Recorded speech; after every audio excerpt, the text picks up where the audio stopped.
Good afternoon, everyone. We are the Group 3 reporters, and the title is all about causes and influences of drug abuse. Basic cancer. What is drug abuse? The term of drug abuse most often refers to the use of drug, which has frequency that is causes physical or mental harm to the user is or impair social functioning. Although the term seems to imply that users abuse the drugs they take, in fact, it is themselves or other they abuse by using drugs.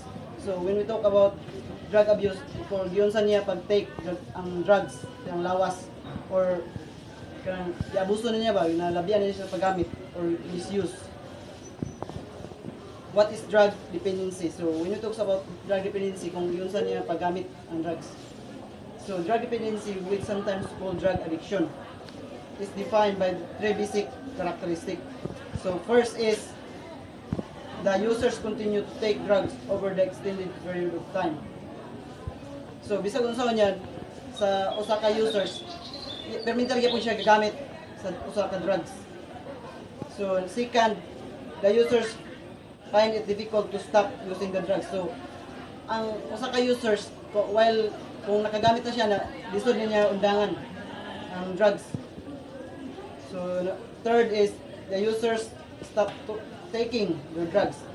So what I have said, if makatake ng usa ka person sa drugs, lisod niya i-stop.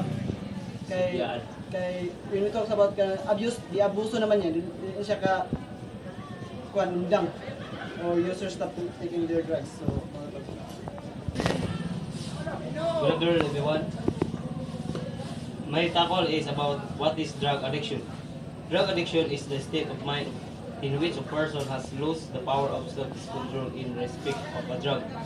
Kung magkuwantay ta og drug addiction, di ba, ang atong may mausab, di ba?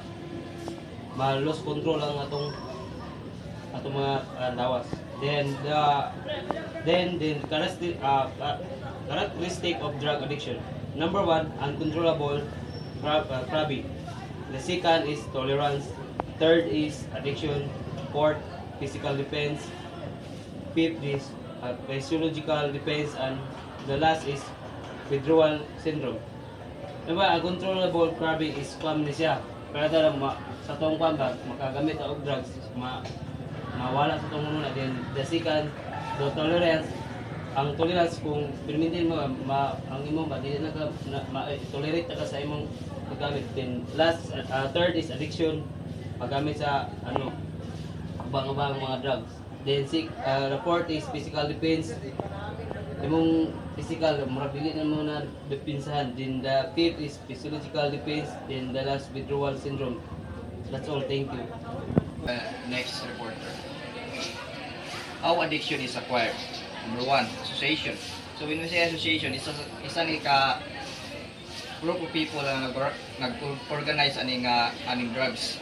Next, experimentation. Kaya experimentation kay isa sa mga nag-experiment aning drugs para magamit sa mga tao. Inexperienced doctors. Kani inexperienced doctors, mo ning mga doktor nga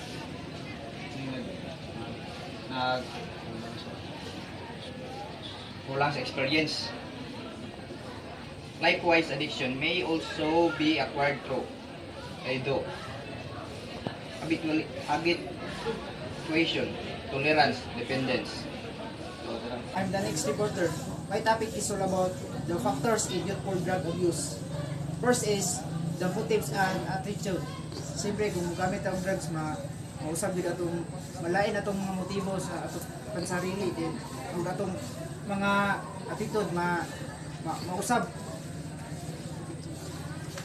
Then, second is personality and pathology. Parihara gyud po ni atong kuan nga atong personality mausab ba.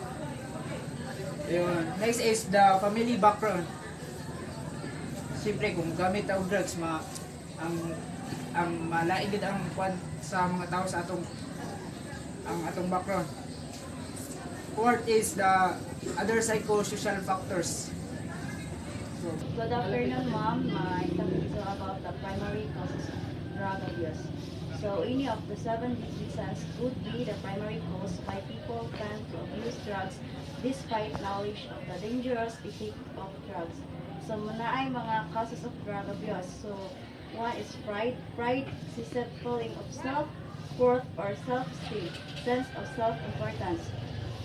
So kabantag sa pride ka ng akong garbo. Sunod is anger. Unexpressed deep self-anger against himself, his family, his friends, or the society, and general. So, next is lust. Lust is uwag. Burning sexual desire can distort the human mind to drug abuse. Kung maka-use ka ng drugs is mapiktuhan dyan na ingana. So, sunod is gluttony. Ang kanang kuan, kanang mura bitog hangol sa kaon, food trip, and the lingo of chankas.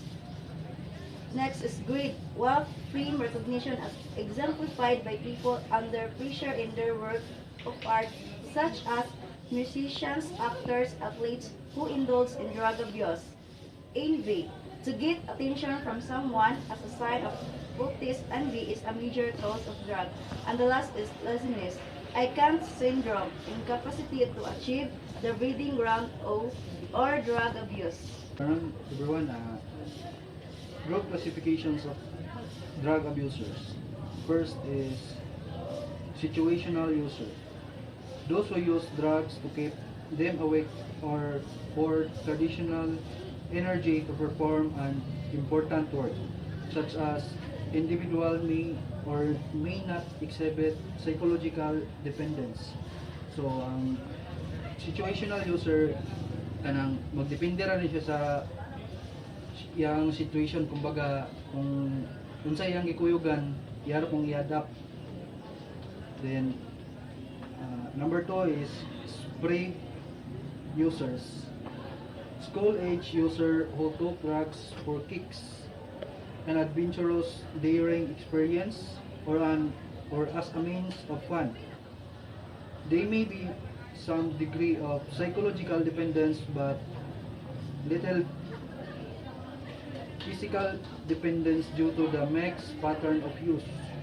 So kaning spray user kay kanang pag gusto lang niya enjoy yung kanang life ba, gusto niya adventure, so mag-take siya ng drugs.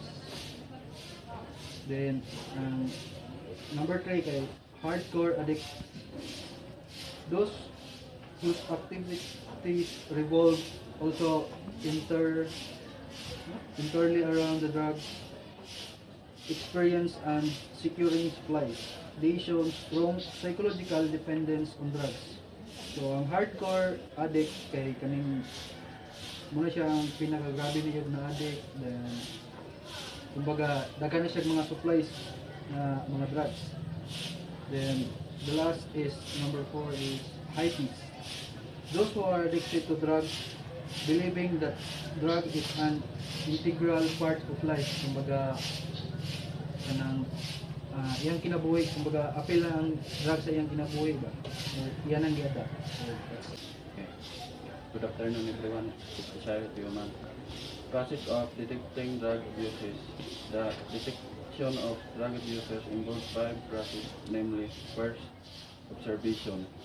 Pareha ng makuyawan na kalit tayo na matingala ka na manawag nimo sa mong utok. And second, storage, taking ka ng kaagin mo nagyunsan mo paggamit sa una dayon. First ay third, laboratory examination. Fourth, physiology examination. And number 5, personality profile of drug abuses. Parehaan ng magsiga-siga na yung mata dayon, madaga ng kagalit ng binaklayan, mura ng kubog, and that's all.